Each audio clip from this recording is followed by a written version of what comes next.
quero saudar a todos com a paz do Senhor. Agradeço por mais uma vez poder estar juntamente com os ouvintes para podermos aprender um pouco mais da palavra de Deus. Também agradeço ao irmão Edgar por mais um convite que me foi concedido.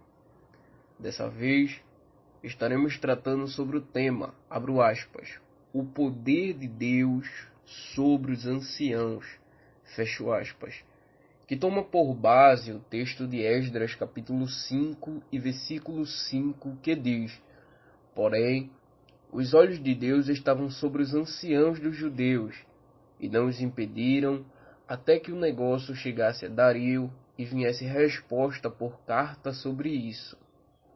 O nosso irmão que me antecedeu falou muito bem sobre o contexto de toda essa trajetória, porém trago aqui um resumo para quem não teve a oportunidade de ouvir. No ano 538, os judeus retornam a Jerusalém sob a autorização de Ciro para a reconstrução do templo. Assim que os judeus dão início à obra, os samaritanos tentam impedir. Após 9 anos de libertação, o cenário era totalmente contrário ao inicial. Nesse momento, o rei Ciro já não está vivo e os judeus já não estão animados com a obra do templo devido às adversidades. A reconstrução ficou parada durante 17 anos. E o que se passava entre os judeus era que eles estavam pensando só em si mesmo. Veja Ageu capítulo 1 e versículo 2. Assim fala o Senhor dos Exércitos. Esse povo diz, não veio ainda o tempo em que a casa do Senhor deve ser edificada. O livro do profeta também nos informa que os judeus estavam fazendo grandes e belas casas, enquanto a obra do Senhor estava parada. Veja o que diz o texto. Porventura é para vós o tempo de habitardes nas vossas casas forradas, enquanto esta casa fica deserta? Ageu capítulo 1 e versículo 4. É nesse contexto que Ageu é levantado para profetizar e reanimar o povo que estava desanimado. No capítulo 5, eles retornam a essa obra e mais uma vez alguns tentam parar. Só que dessa vez havia algo diferente. Pela primeira vez, eles entenderam que só conseguiriam reconstruir o templo se abandonassem a autoconfiança e colocassem totalmente em Deus. E foi isso que aconteceu. A Bíblia diz que eles não estavam mais a sós. Agora colocaram Deus em primeiro lugar. Aqui fica uma primeira lição. Qualquer coisa que fazemos, devemos entender que Deus deve estar em primeiro lugar. Devemos esquecer nossos sonhos, desejos, paixões e vontades e entregarmos toda a confiança em Deus. Será que conseguimos abandonar aquilo que mais amamos pelo Senhor? Conseguimos entregar nossas vidas para viver totalmente em sua dependência?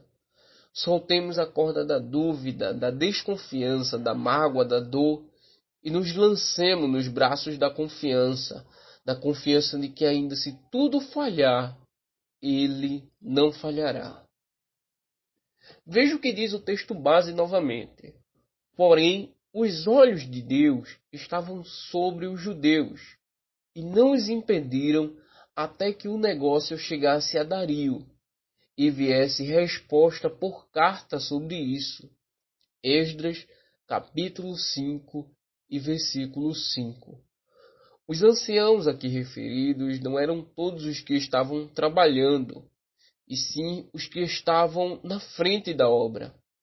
A palavra refere-se a pessoas que já tinham idade avançada, portanto não poderiam trabalhar de forma braçal, mas lideravam os judeus dando instruções para que o templo ficasse no melhor status possível. Isso nos mostra uma lição muito importante sobre liderança. Nos tempos antigos, em uma batalha, o líder não ficava atrás e colocava o exército na frente, mas fazia o oposto. Caso algo desse errado, ele era o primeiro a sofrer as consequências, e depois o seu exército, não o contrário. Essa pequena ilustração nos explica o que aconteceu aqui com os judeus. Talvez nem todos estavam confiantes, animados ou dispostos, mas os seus líderes, os homens que estavam na frente da obra, eram homens que estavam preparados. E estar preparado no reino de Deus não é ser o mais forte, o mais inteligente ou o mais bonito. A lógica do reino é diferente. O mais preparado é aquele que se humilha perante os céus e reconhece que não tem forças sozinho. É por isso que o texto diz, abro aspas, os olhos de Deus estavam sobre os anciãos dos judeus e não os impediram. Fecho aspas. Esse trecho nos mostra uma mensagem muito importante. O poder de Deus estava sobre os anciãos e que Deus nos abençoe.